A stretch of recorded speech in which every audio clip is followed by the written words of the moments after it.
Broadcast is now starting. All attendees are in listen-only mode. Hello, everybody. Welcome to the GALA webinar series. My name is Manuela Noske, and I'm the Communications Manager here at GALA. GALA is a global non-profit trade association supporting the language industry. We're headquartered in Seattle, Washington, in the United States. And today we're going to have a presentation by Barbara Karsch. We're so pleased each of you joined us from various locations all around the world to participate in this event. I will hand it over to Barbara in just one moment, but first I have a few housekeeping items to go over. We have muted everyone's lines to cut down on any background noise. If you experience any technical difficulties, you can let me know by using your chat box, and I will work with you to troubleshoot them. If you have a slow internet connection, your audio may be disrupted. If that happens, you can use the number listed on the GoToWebinar panel to call in using your own phone. We are making a recording of this presentation, and you will be able to find it following the presentation on GALA's global website. All participants will receive a link by email. Barbara will answer your questions at the end of the presentation, but please feel free to type them into your chat box throughout the webinar to get them into the queue. We will get to as many questions as we can with the time remaining at the end of the session. Also, as part of the webinar today, we will have 3, maybe 4 short poll questions today, so please be prepared that you will be asked to answer a few questions. It goes without saying that your participation is not obligatory. Before we begin, I'd like to take just a few moments to introduce our speaker today. Barbara Karsch is the owner of BIK Terminology, a terminology consultancy and training company. Since 2010, she has been providing terminology training, terminology development and implementations of terminology management systems for Microsoft, Intel, Facebook, the Council of the European Union, and others. She draws on her extensive experience working in-house as English and German terminologist for Microsoft and J.D. Edwards. Barbara completed both a BA and an MA in translation and interpretation and has done PhD-level research in terminology management. She is an adjunct instructor at New York University and has taught at KU Leuven at Antwerp, Belgium, as well as the Middlebury Institute at Monterey and the University of Washington. As U.S. delegate to ISO TC 37, Barbara is leading the revision of ISO 12616, which is translation-oriented terminography. Barbara has dual citizenship from Germany and the United States and has moved back and forth between her home countries several times. And so now, without any further ado, I'm going to hand it over to Barbara for the remainder of the session. Barbara, take it away. Thank you very much, Manuela, and hello everybody around the world from Washington State here on the west coast of the United States, which is where I'm located. Welcome to Terminology Management, the basics from a project manager's perspective. And for those of you who are a little bit more familiar with the topic already, it really will be the basics. It's all you can do in an introductory session in 45 minutes.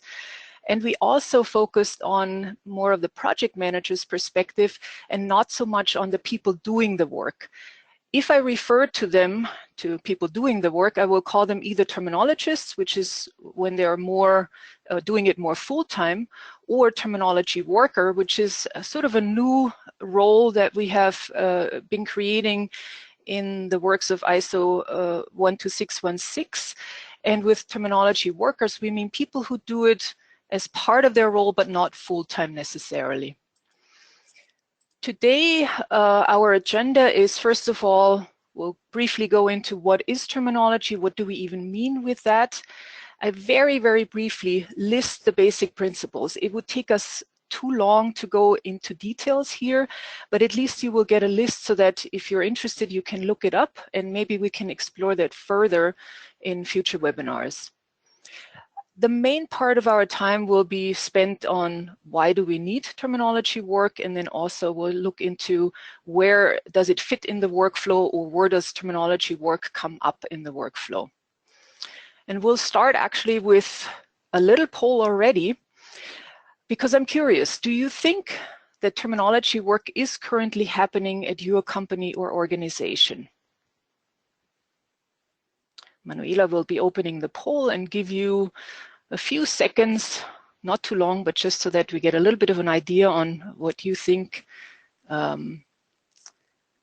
whether you're currently, terminology work is already happening or not. Of course, we have not defined terminology work yet, so it's a little bit of a guessing game for some of you maybe.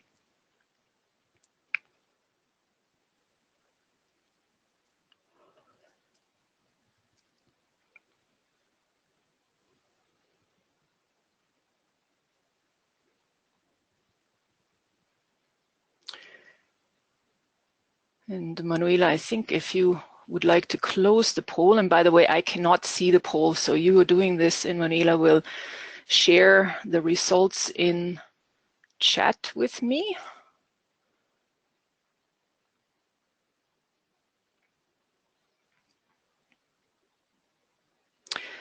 So 69% of you say yes, you think you're currently doing some sort of terminology work, 10% say no, and 21% say maybe. Thank you very much for that little feedback on what you think where your organization is right now. And right now we'll look at what is terminology, and I have a few terms or names, a few designation as we refer to them popping up here. So when we talk about terminology, here are some examples. You have abbreviations, long forms, different spellings, as you can see here with band gap reference, can be abbreviated 2 different times. Do we want that or not? It's up to us to decide that, but consistency is generally one of the ideas that we have and that we pursue with terminology management.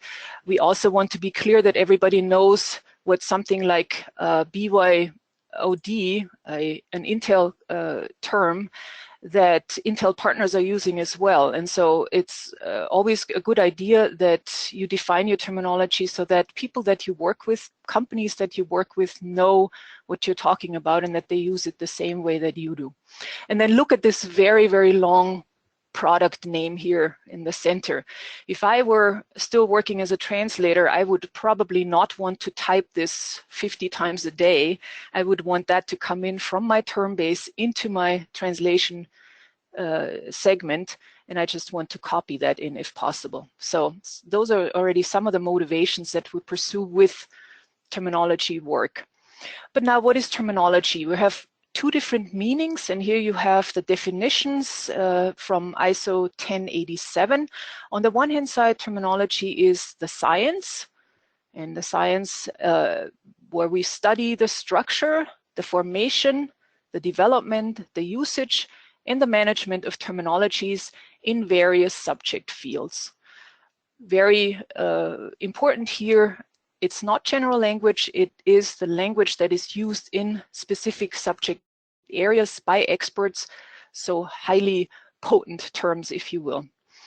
And then terminology also has a second meaning, and that's the one that we'll be focusing on a little bit more, and that is what we produce by doing terminology management, by doing terminology work, and that's the set of designations belonging to a special language. So here we have again that aspect of special language used in a subject field rather than general language.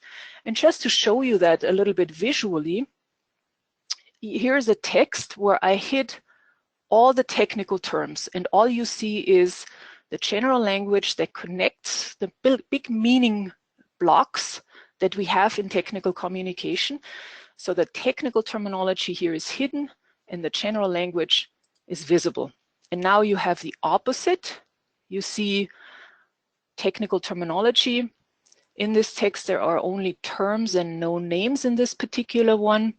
Whether you would document all of them or not is a different question, but you see that there is quite a high density of technical terminology versus general language. By the way, when we define a particular field, we always set it off to related fields, or off from related fields, and we've just set it off to from lexicography, where we would deal with general language, and in terminology we deal with the special language in special fields. And now I already have the next poll for you. what type of terminology would you or do you manage?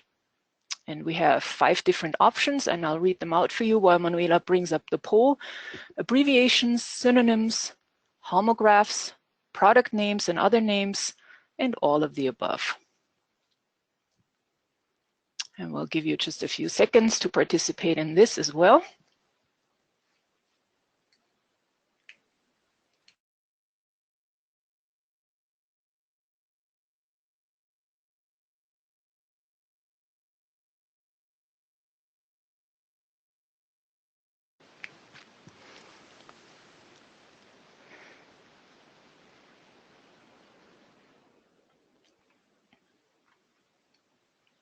And I'm waiting for the information from Manuela, and she says 37% of you said abbreviations, 13% say synonyms is what you would document. 0 would work with homographs, and maybe I need to define that, so that's a good way of finding out what maybe we need to talk a little bit more about. 38% say product names would be worthwhile documenting, and 58% of you say all of the above. Great, thank you so much, Manuela, and thank you for participating. Of course, this little poll gives us a review, an opportunity to talk about what are the type of things, what are the types of terms that we consider terminology worthwhile documenting in a system. Many of you selected abbreviations and synonyms, and homographs, by the way, just to get that clarified, are terms that are spelled the same but have different meaning. And I have one coming up in my examples, so we can look at this. But before we go into some examples, here is a definition for what terminology work is. It is the work concerned with the collection, so we identify the terms and names that we, in the concepts that we want to document. We research and describe them. We process them, meaning we also look at what other variants for a particular term exist. Are there spelling variations? Hyphenation in English is a big topic here. And then we process this information into a database and present it to others for usage. So we would send it, for example, to the translation team for their use during their translation work. Or we could also send it to authors who write about a particular subject so that they can use terminology consistently. Those are only 2 motivations of why we want to manage terminology. Questions that we answer during that work or objectives that we pursue are things like, what should we call it? And here are 9 or 10 synonyms for these objects that you see on the right-hand side. When these objects came about in, I think it was about 2004 or 2005, all of a sudden everybody was using these USB flash drives. And we saw these terms, the different terms come up. And initially we couldn't quite figure out, are they the same thing? Does pen drive refer to the same object and to the same concept subsequently as keychain, for example? So it took a little bit of research for us to figure out, yes, the concept is the same, but different people use different terminology. So in other words, we had lots of synonyms in our systems. And that's, of course, not ideal because it clutters your terminology or your translation memory, for example. It confuses users when they see different terms in their instructions. They can't understand, are you referring to the same thing or to a different thing? And so we had to clean this up in the system that I was working at the time. Now, just in this particular case, because of course synonyms are very, very common and we deal with that particular problem all the time, this became so big that there were actually representatives from various IT companies that came together in a little consortium, and they decided that USB flash drive should be the preferred term for this particular concept. So that's what most people use today. In fact, I've been following this a little bit, and usually when I have an audience in front of me or when I'm working with my students, I would show them the object and they then say, how do you call these things? And I see that, and of course this is not statistical or statistically significant information whatsoever, it is only my gut feeling. I see fewer and fewer synonyms pop up. So the the standardization effort that this consortium was pursuing seems to be working by now. So here we have what could be a homograph. Jump list is an example of a Windows feature, and ideally it is spelled in uppercase, just so that we know it is something that only occurs once in a world. A feature is unique and therefore has a name. It produces, this feature allows us to produce jump lists. And the jump lists then of course are plural and therefore are common nouns, and ideally we have them in lowercase. Well, if the casing is not stuck to, or if writers write it uppercase one time, lowercase another time, but they don't distinguish between these two concepts, then it gets really confusing. And that's when we have a homograph. A homograph is, again, a term that has two different meanings. And we really want to avoid that because it is not clear then what do we mean. Do we mean one concept or the other? And that's actually a big aspect of terminology work in the United States and in English with in the IT industry, because casing is not not handled consistently in most cases. We also answer the question, how do we say it in another language? You have a few slogans here or phrases, which, by the way, I could not put into the poll because there are only so many options in the poll, but phrases can also be handled in a terminology management system. And why would we put them in? Well, it would be not so easy to figure out for a translator whether some of these phrases remain the same, remain in the source language, or whether they in fact have a target language equivalent that should be used. Of course, with slogans, it is very tricky because they get researched and are crafted very, very carefully in the source language. And then ideally, we have a similar process going on in the target language. I want to point out one term here, term is hard. It's a made-up word in English, Fahrvergnügen, that VW, the German car maker, came up with in the 80s or 90s in US English, and it worked extremely well. It was so recognizable, and everybody asked me as a German native speaker in the United States, what does it mean? And so it was very, very effective. But nobody would know unless they were told that this is what is supposed to be used in an English text. So it's always good to indicate that in a system and say, hey, translator, here's what I want you to use for this particular slogan when that comes up. The same thing goes, by the way, for the Audi slogan here. Vorsprung durch Technik is what they used in the North American market. So I've been criticized for this slide to be a little bit German heavy, and yet that's not my choice. It's actually the choice of the German automakers that want to stick out by adding German curiosity to their marketing efforts in the US or on the North American market.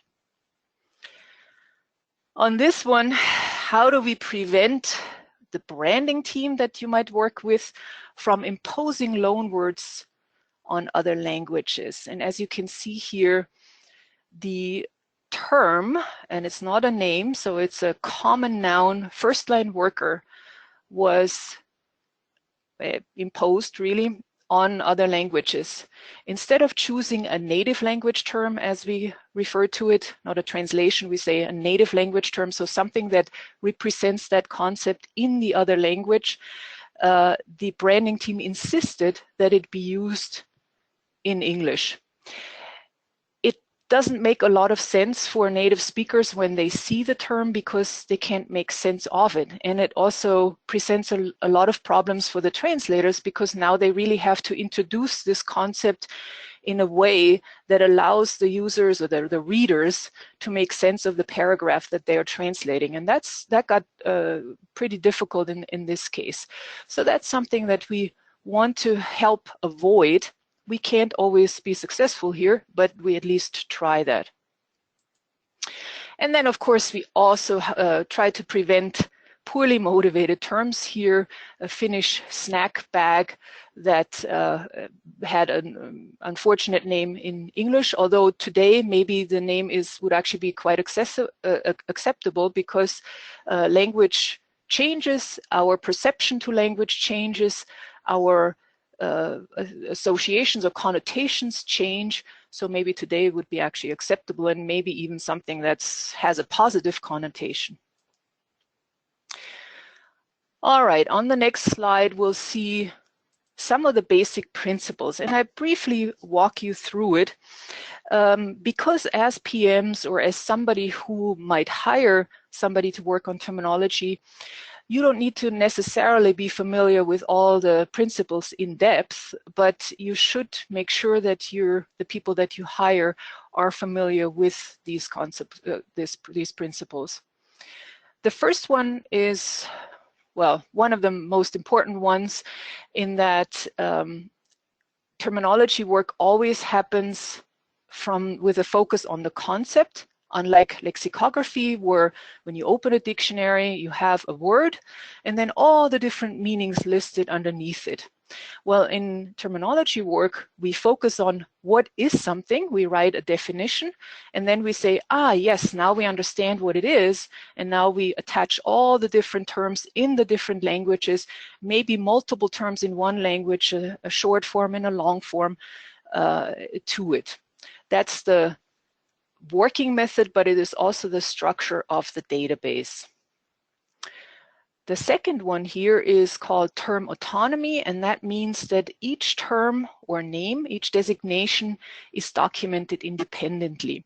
And we do that because language changes. So that's one reason. We want to be able to document one preferred term and then maybe a synonym that is not preferred, and maybe it's even deprecated. In other words, we warn people to not use it because we document terminology that shouldn't be used as well in a database. And sometimes, because language changes, the term that we initially didn't want to use becomes the preferred term, and then we might change that in our system. And it will, because we have them documented independently, it will be really easy for us to change that. Another reason is that we need to document not just the term itself, but maybe the part of speech, maybe a little context with it, so other terminological information. And we need that for each one of the terms or names. So if we smash them all into one record, we can't do that. And so each term or name needs to be autonomous in the database. With data elementarity, we mean that in each field of the database, we only put one type of data. So we don't put a definition and its definition source, or we don't put two terms in the same term field, or mix up different types of information in the database. It's really a database management principle that we have a very clean approach to that. Imagine if we had, well, 2, 3, 4 different terms in the term field, and now the translator uses this in their translation environment, and they hit the source term in their translation segment, and the Termbase offers them a field that has 4 different synonyms in one, it's all smashed together. If they want to copy it in, they have to delete 3 of them because, of course, the text only needs 1. So that's one of the reasons we don't want to have more than 1 data element per field. Data integrity, again, in a database is obviously something that not just we as terminologists or terminology workers want. It's true for all databases, really. And the data in the database must be coherent. So if you say one thing in one entry, you cannot contradict this in another entry. And we also need to be as clean, or we avoid redundancy where possible. And the reason there is, if something changes, we don't want that to be to have to maintain it in multiple records. The last one here, and there are other things that fall into the category of basic principles, but the last one I'll mention here today is that we should not embed information into these fields. So one of the most common ones is that when we define a particular concept, we have the term listed. Sometimes I see synonyms listed in the definition. The reason why we don't want it there is that we can't search on it. So if you're looking for the concept, you generally tend to search by the term. And if you just have the synonym in mind and not the term that is in the database, then you can't find it. So both of the synonyms need to be listed in the term field and not anywhere else. And that's true for any other information. So for example, for another example would be that you don't define a second concept within the definition. That should really have its own entry. So that's what we mean with embedded information. And we come up after this brief review of the basic principles with a third poll. Why are you interested in terminology work? Is it mostly to address issues in translated texts, or to improve consistency of the source language text, or both? I'll give you a few seconds to answer that.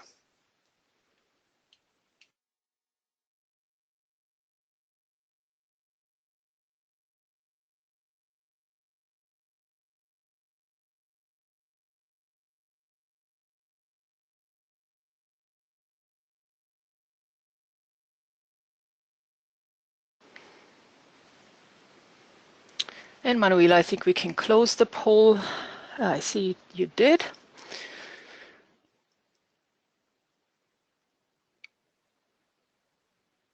So 28% of you are interested for translation purposes, and 5% for consistency in the source language. And then 67% of you are interested in both. And those are two great objectives that we have with terminology work: to support the translation process, or to have controlled source language. There are others like knowledge sharing. Database always contains a lot of knowledge about concepts in a company, and that's another objective that we have. Search engine optimization is another one. So there are plenty of objectives that we can pursue if we have a cleanly set up database that everybody can access. Let's look into what other reasons do we have to pursue terminology work. Quite often when we look at that, mostly when our managers look at that, they think of what is the return on this investment. But strictly speaking, we really don't mean the return on investment, because as you can see here by this very technical definition, return on investment is the earning power of an asset, and there's not much that we can earn with a terminology management system or a terminology database, even though it is a big asset for a company. What we look at more often is the opportunity cost, and I'll give you not just these technical definitions. We can think of return of investment as the savings that we can achieve when we do terminology work, and as opportunity cost is the cost that we incur when we don't manage terminology. So our point of view, and what you can do as a PM, you can think about what can we save by managing terminology, and what does it cost us if we don't manage terminology. One of the aspects, of course, that we look at is how consistent is our terminology. And here is a graphic from Lisbeth Kjellgaard, project manager from Denmark, who did a little test in her environment and came up with the figure that 50% is the increase of cost if terminology in the source context is inconsistent. You can see here one error in design. When that gets transported into the authoring phase, and multiplied by 10 deliverables, maybe across 50 products, you already have 50 errors in there. If you then translate this into 10 languages, then you have 500 errors. And so you have a quite fast error propagation. If you only make one error in the design phase, it goes down the pipeline and is multiplied. This is something that you could do if you need to convince your management that you want to do terminology work. Another aspect that is measurable in some environments anyway, and that was measurable here in this ERP environment, I've worked for several ERP products in the past, are, for example, customer support calls. There were other aspects in this particular case, but the main one was that they had a higher number of support calls because of terminology issues. So customers complained about incorrect source as well as target terminology. And one of the issues that the director had, that he had to manage all this so much that he spent most of his time addressing terminology issues. When you look at the examples, it's understandable, because confusing value-added tax and sales tax is a pretty big problem in an ERP, in an enterprise resource planning product. And the same thing goes, of course, if Chapter 11 is translated literally. A user in another language will probably not be able to make sense of that. Well, what he did, when I talked to him 2 years later, he had created a system where all the source contributors, so writers, editors, but also product managers and designers, could contribute their terminology into that system, and then laid that foundation for target terminology. I don't have the number of how the support calls were reduced, but he confirmed to me in an interview that I did with him that there was a measurable reduction. And that, of course, when you consider, well, the expensive time of a director, if you can reduce the time that he needs to focus on fixing terminology issue, that's a big, big saving. In 2011 is when I went to the National Recalls database, which I checked again yesterday, I think was split up into different recalls databases in the United States. And what I found is this particular recall for a syphilis kit where terminology was mistranslated and therefore the product was recalled. You might say, well, you know, non-reactive and reactive, negative, positive, the semantic difference might not be very high. But for those of you working in regulated industries, that's a big, big deal. And of course, one of the objectives we also pursue with terminology work, with guiding our translators in this process, is avoiding product recalls. It's a pretty big deal when a company has to recall a product, and hopefully that's not something that you need to measure in order to convince your audience, but that's something that you could measure. We also have other legal issues such as trademark infringement threats, and here is a threat that was issued to Microsoft in the Windows 8 development. They had initially internally, but also then externally, called their new interface design Metro UI. And then, unfortunately, I have to say, German retailer Metro AG threatened with legal action for infringement on the Metro trademark. Because it is in a different industry, it's really a surprise that that threat was issued, but Microsoft thought it was worthwhile dropping the name. It was dropped fairly late in the game, and so it disrupted a lot of processes. The good news was that all of this was documented, so it was very clear what was meant by it, and then also it could be eliminated from translation memories and from translations fairly quickly. So they did everything right in this case, and it paid off to have things managed. But this is what could happen if you don't watch out for these kind of things. Here is a little industry benchmark.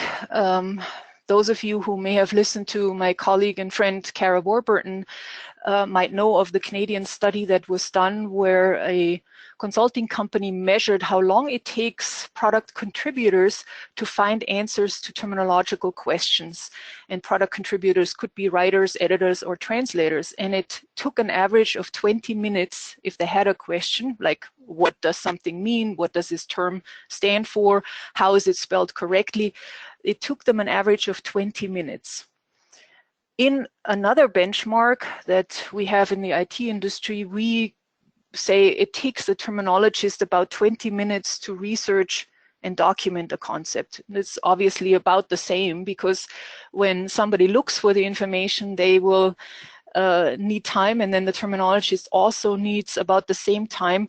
They, on top of just finding the information, will be able to create and document information about the concept in the database. The good news is, once you have it documented in the database, only one other person needs to use the particular information, needs to use that entry for the cost to be recovered. So one investment in an entry in large environments can pay off very, very quickly.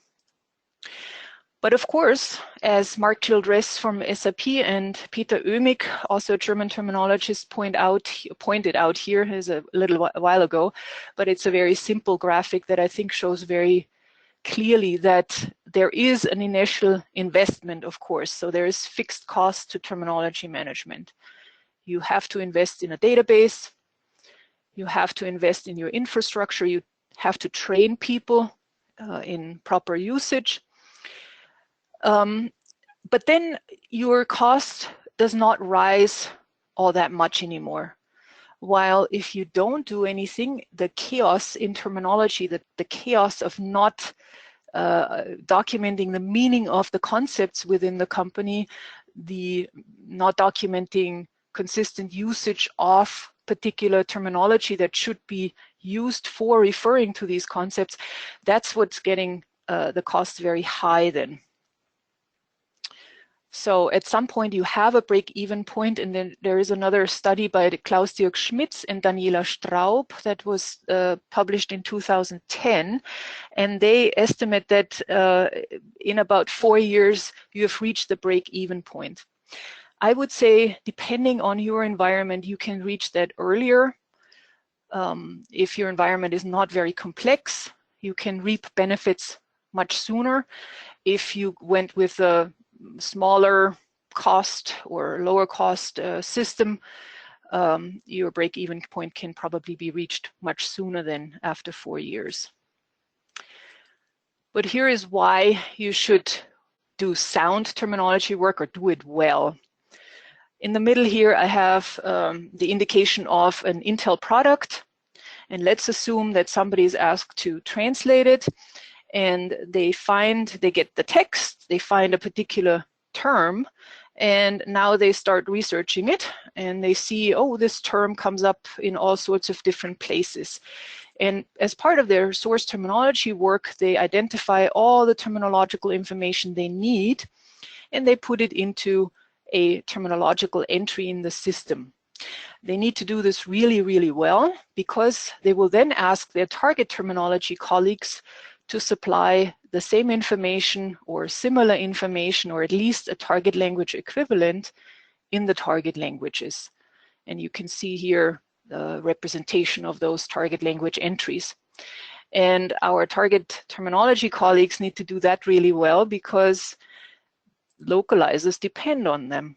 And one error in a terminological entry can be multiplied and go very deep into different product documents or into the translation memory. And of course, we want to avoid that, because in the end, what we want is for the target language products to have at least the same quality as the source language product. I know sometimes when this chain works really well, the quality of the target product is even better than the source product. Let's spend the last few minutes on where in the workflow, or rather, let me introduce to what is the workflow of terminology work, so that you can figure out how do I need to position that in my translation workflow. I'll introduce you to 5 different phases, and we'll focus on the ones in the middle a little bit more. And the reason is, even though I indicated to you that in terminology work, we really worry about naming of different concepts. It's part of terminology work, and as translators, we absolutely do need to worry about it, because unless we have an equivalent, we need to find it, we need to research it. But quite often our colleagues or terminologists in industry have the opportunity to influence the naming of new concepts. They get asked, what do you think? Is this a good name or not? And that's really great.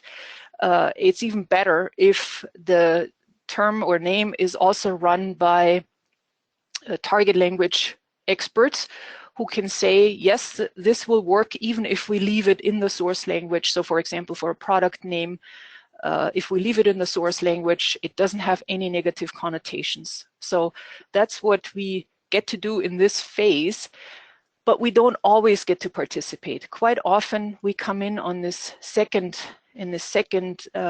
phase of identifying important concepts and their designations. And that could happen either manually.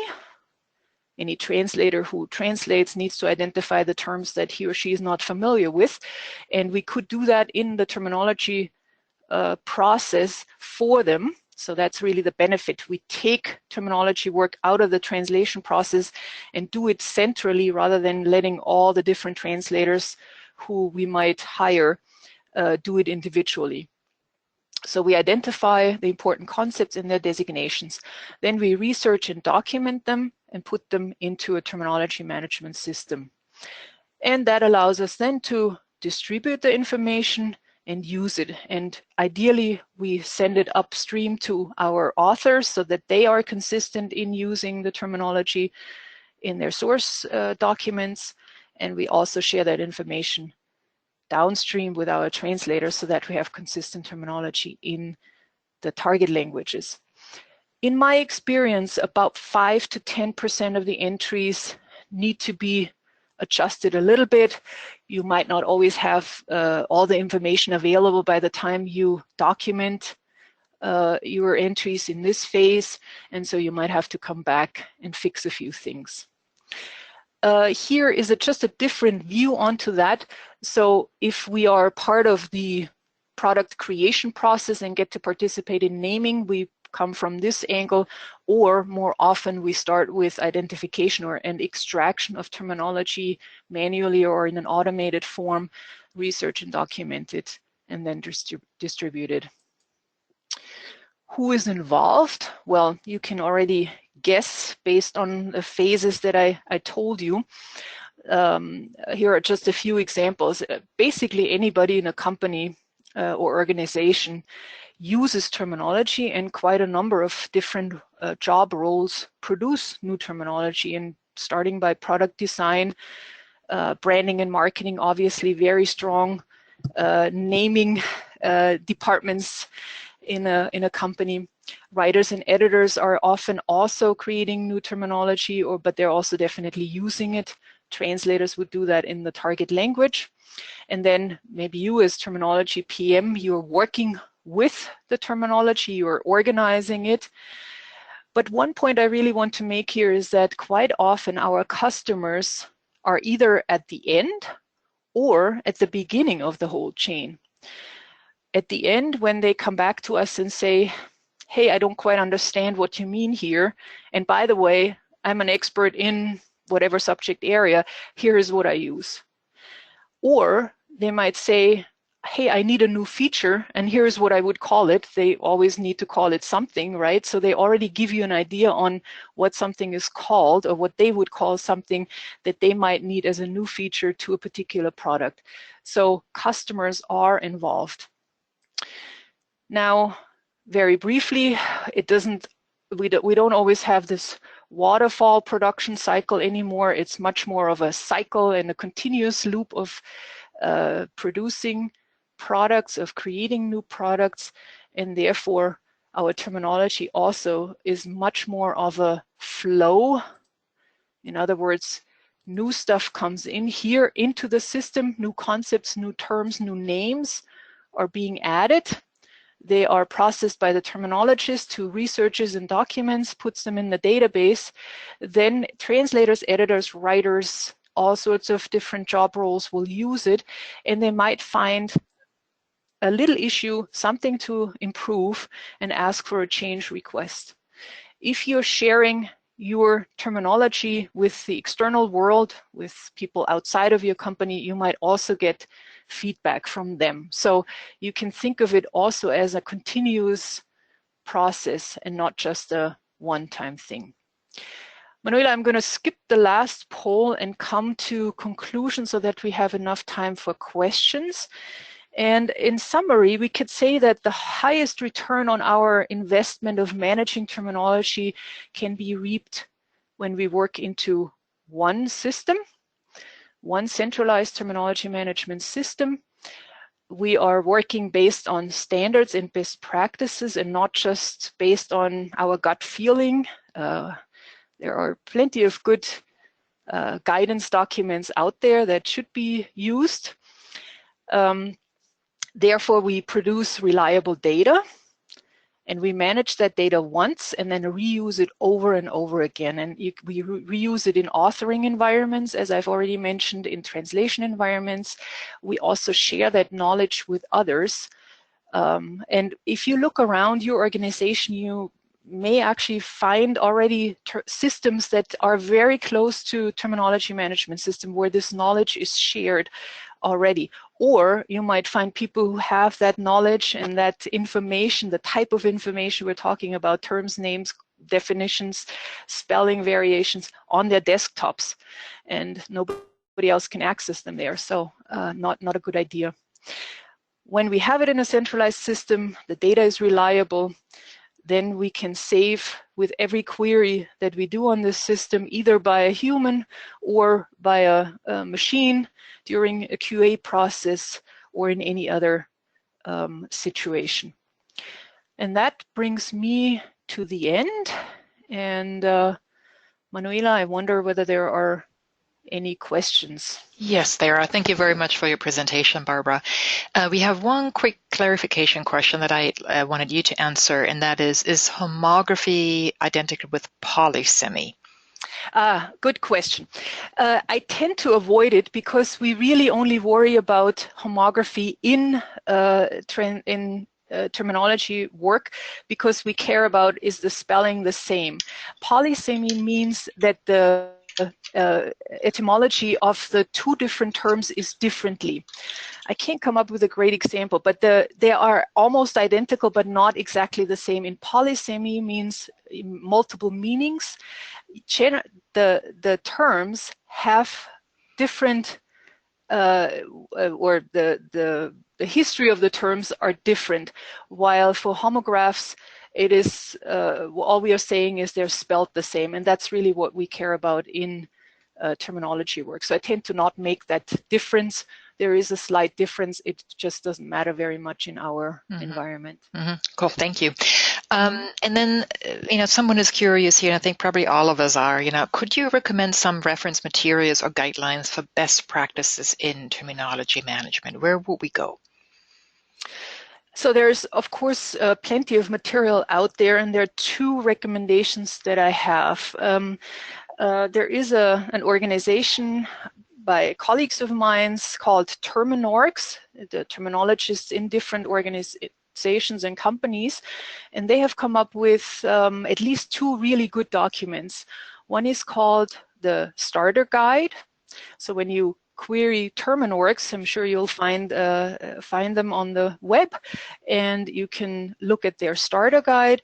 And they've also defined what is a terminologist, or what kind of skills does a terminologist need, or a terminology worker, or who all needs to be involved there. So those are a couple of really good documents. There's more that they are sharing on their website.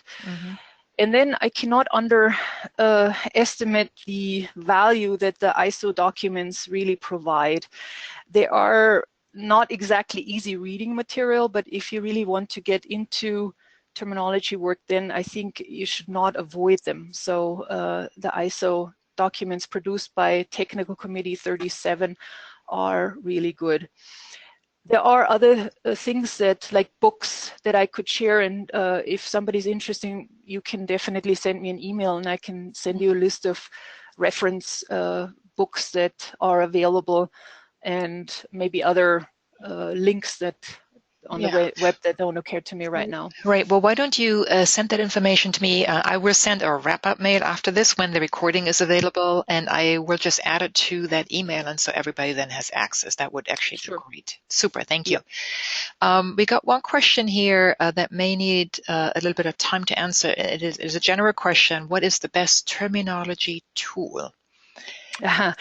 Actually, I think this is very easy to answer, Okay. because unless we know the environment, there's really not one tool that works for everybody. And so depending on the environment, you may find something on the market, you may decide you are creating your own, you may decide for, option 1 on the market or option B on the market. And so I cannot really do a recommendation for a particular tool. It would be very environment dependent. Mm-hmm. And so here's a follow-up saying, as an example, using a TMS such as WordBee. Let's talk about translation, memory, and terminology and the difference between that. Yeah.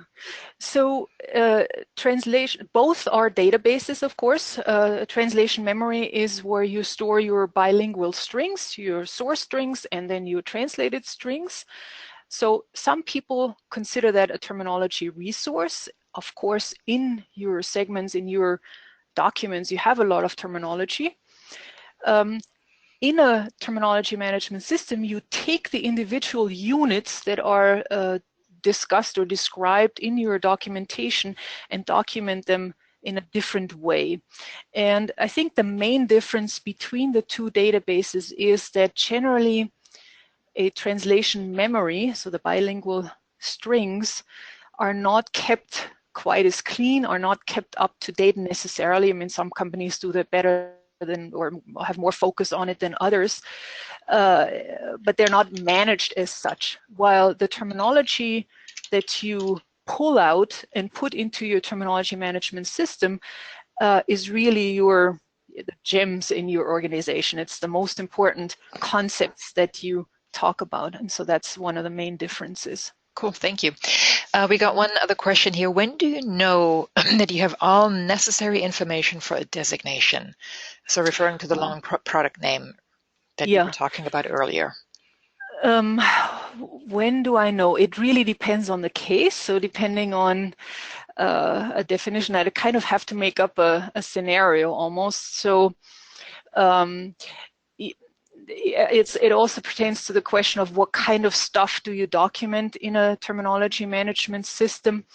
And every one of us, by the way, will document different designations and different concepts. Our overlap may be 90% or so, 85, 90%, but all of us have different knowledge in our head and therefore would make slightly different choices when we decide on what needs to go into our terminology management system. So it's always a good idea to define that a little bit up front, so that if you work with multiple people, you aim for the same material.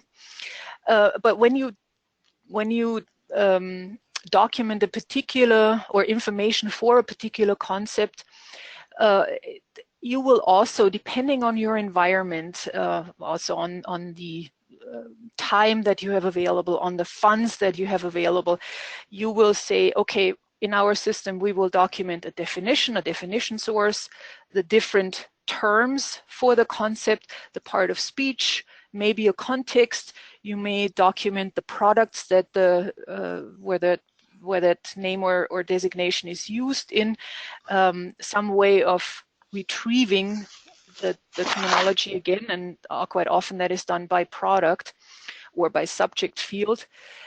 So those are, again, very environment-specific choices that you need to make as you're setting up your database.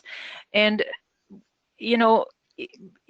I think the question is more, when do we stop researching? And that's, of course, a tough one for all of us. I've talked to a writer a few years ago, and I said, well, I cannot be, as an external, necessarily 100% sure that I got everything. But she said, well, none of us is ever 100% sure anyway. And as terminologists or as translators also, as we research, we learn pretty quickly, here is where it's good enough, where we can document it, that we can sometimes not be 100% sure is also understood. And this is why I think it's important to keep this 5 to 10% maintenance need for your records in mind and just plan for it. Cool, thank you. We have one more question that I think we may be able to get through. This may take a little explaining here, and it's a question about the relationship with machine translations, either neural or statistical. Who defines terminology? So I would interpret this question to mean, like, are there any changes to terminology management dependent on the channel of translation that you use, human versus machine? Yeah, I would say that if you use terminology for your human translation, you are making sure that your translation memories are in much better shape than if you don't use terminology management, because now your target strings are more consistent. If you then use that translation memory to feed your MT, you have a much better starting point for the machine to do the right thing. I believe you could also use, in some systems anyway, the bilingual terminology from your terminology management system to train your MT engine. And so that would be another good use to, get the right terminology into your MT system. Cool. Thank you very much. I think that is all that we have time for. Thank you to the audience for all of those great questions. It's if you're left with an unanswered question, you can enter it into the survey that you will receive shortly when you log off from the webinar. Barbara, any last minute words for the audience? Well, I think don't get intimidated by the maybe daunting task. You can always get started with a spreadsheet and see how it goes, identify some of the aspects that I've given you today, and then build on it. It doesn't have to be conquered in one day. It can be conquered in weeks and months or over the years, and doesn't have to be a daunting task. Very good. Thank you. And another big thank you to all our participants for joining us today. We would really appreciate it if you could take just a minute to give us your feedback on today's session using the post-event survey. It is short, but your perspectives help us to continue to refine our webinar program. And with that, I will wish you all a good day or a good night, depending on where you are. And I look forward to seeing you at another GALA webinar soon. Thank you. Thank you.